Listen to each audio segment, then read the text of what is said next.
ඊයේ දවස තුල අපි ඩීසල් මෙට්‍රික් ටන් 8600ක් පමණද පෙට්‍රල් මෙට්‍රික් ටන් 8400ක් පමණද නිකුත් කරලා තියෙනවා අපේ සියලුම ස්ථානවලින්. සාමාන්‍ය දිනකට මේක ඩීසල් මෙට්‍රික් ටන් 4880ක් වගේ පෙට්‍රල් 4045ක් වගේ තමයි සාමාන්‍යයෙන් නිකුත් කරන්නේ. නමුත් ඊයේ දිනේ සාමාන්‍ය ප්‍රමාණය වගේ දෙගුණයකට ආසන්න ප්‍රමාණයක් අපි නිකුත් කරලා තියෙනවා. ඒ වගේම පෙරේදා දිනේත් ඒ වගේ නිකුත් කරා. අද දිනේත් උදෑසන 6 සිටම බෙදා හැරීම පටන් අරගෙන තියෙන්නේ. මේ වෙද්දිත් සෑහෙන ඕඩර්ස් ප්‍රමාණයක් ගිහිල්ලා තියෙනවා. ඒ අනුව ගත්තාම දිවයිනේ සෑම තැනකටම පහුගිය දවස් දෙකේ වගේම අද දිනේදීත් අපි තෙල් නිකුත් කරනවා. ඒ වගේම සියලුම දිනයන්හි අපේ කයින්තෙල් තොග පර්යන්ත සමාගම විවෘතව තබා ගැනීමෙන් තෙල් ලබා දීම තමයි අපේ අරමුණ. ඒ අනුව තෙල් කිසිම පිරමලකට අඩුවීමක් හෝ හිඟවීමක් සිද්ධ නොවන ආකාරයට කටයුතු කිරීම තමයි තොග පර්යන්ත සමාගමේ එකම අරමුණ. ඒ අරමුණ ඉෂ්ට කිරීම සඳහා අපේ සියලුම සේවක මහත්මීන් මේ වෙද්දී සේවයට පැමිණලා තියෙනවා. ඒ වගේම පහුගිය දවස් දෙකේ තවුන් පැමිණියා. අද දිනේ තවුන් සුපුරුදු පරිදිම වැඩ කටයුතු ආරම්භ කරලා තියෙනවා.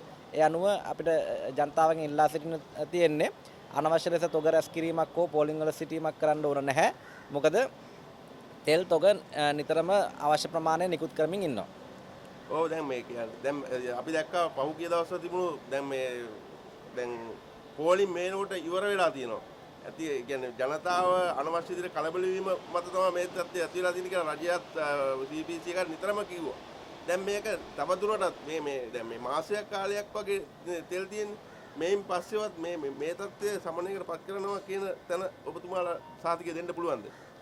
ඔව් අපි දිගටම දැන් මාසයකට තෙල් තියනවා කොට නිරන්තරයෙන් මේ ප්‍රමාණය තියෙනවා. ඒ කියන්නේ අපේ ගබඩා කළ හැකි උපරිම ප්‍රමාණය තමයි ඒක.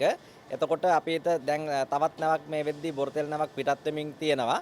එතකොට ඒ නැව කොළඹ වරායට ඉතාම ඉක්මනින් සේන්දු වෙනවා. ඒ අනුව තව දින 43ක් දක්වා මීට පෙර තිබුණේ දින 26ක් දක්වා තමයි බොර තෙල් තිබුණේ. ඒක දින 43ක් දක්වා වර්ධනය වෙනවා අද හෙට දවස් කීපය ඇතුළත තුල.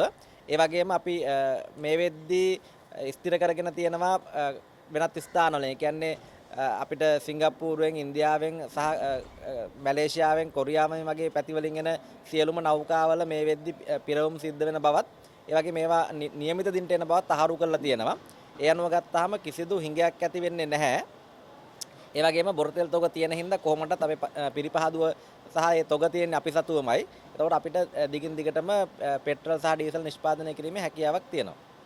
දැන් අනිත් සමාගම් කොහොමද? දැන් අනිත් සමාගම් වල තත්ත්වය ඔවුනුත් මේනවල තෙල් ගෙන්නනවද කොහොමද? ඔවුනුත් දිගටම සාමාන්‍ය පරිදි තෙල් ගෙන්නනවා. කිසිම කෙනෙකුට මේ වෙද්දි කිසිම ගැටලුවක් වෙලා නැහැ. කොහොමද දැන් මේ අද ඉඳන් හෝමුස් සංදිය වහලා තියෙනවා කියලා නිල වශයෙන් දැනුවත් කරලා තියෙනවා. මේක නිසා නැවත වතාවක් කලබල වෙන්න පුළුවන්. ඇත්තටම හෝමුස් සරහා අපි තෙල් ගේනවද? අපි මේ වෙද්දි පහුගිය අවුරුද්ද ගත්තොත් අපි හෝමුස් සරහා තෙල් ගෙනල්ලා නැහැ. එක මේක අවස්ථාවක විතරක් අපේ එකම එක නැවක් ඇවිල්ලා තියෙන පහුගිය අවුරුද්දටම ඒ හරහා. නමුත් ඉතුරු සියල්ලම එන්නේ හෝමුස් වලින් නෙවෙයි ඊට වෙනත් පරිබාහිර ස්ථාන වලින්. විශේෂයෙන්ම අපි ලබා ගන්න බොරතෙල් පවා අපි ලබා ගන්නේ හෝමුස් වලට මෙහා පැත්තෙන් තියෙන වරායකින්. ඒක තමයි පහුගිය අවුරුදු කීපය තුලම අපි පාවිච්චි කරපු ක්‍රමවේදය. ඒ අනුව ගත්තාම හෝමුස් වල බලපෑමක් අපිට විශාල ලෙස ඇති වෙන බවක් අපි හිතන්නේ නැහැ. ඔව් දැන් මේ කොහොමද දැන් මේ පෝලිං ටික නම් නැති වුණා.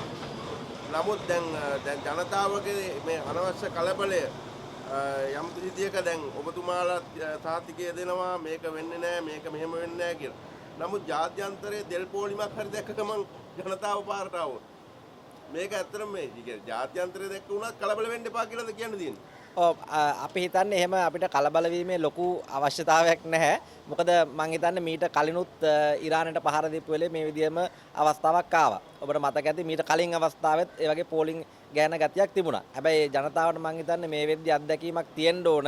එහෙම මොකුත් ප්‍රශ්නයක් වෙන්නේ නැහැ කියලා. මොකද මම හිතන්නේ පහුගිය අවුරුද්ද කාලය ඇතුළත ওই විදිහේ කලබල ඇති වෙච්ච අවස්ථා කීපයක් තිබ්බා. ඒ හැම අවස්ථාවකදීම තහවුරු වෙච්ච දේ තමයි ඒ දවසක දෙකක පොඩි කලබලයක් මිසක් ඇත්තටම ප්‍රශ්නයක් ඇති වුණේ නැහැ කියන එක.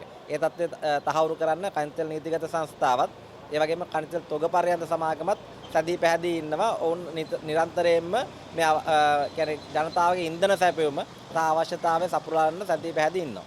නමයි තනතුරක් පොඩ්ඩක්. මම මයුර නෙත්තිකුමාරගේ කල්මනාකාර අධ්‍යක්ෂක කන්තෙල් නීතිගත සංස්ථාව සහ කන්තෙල් තොග පරයන්ත සමාගම.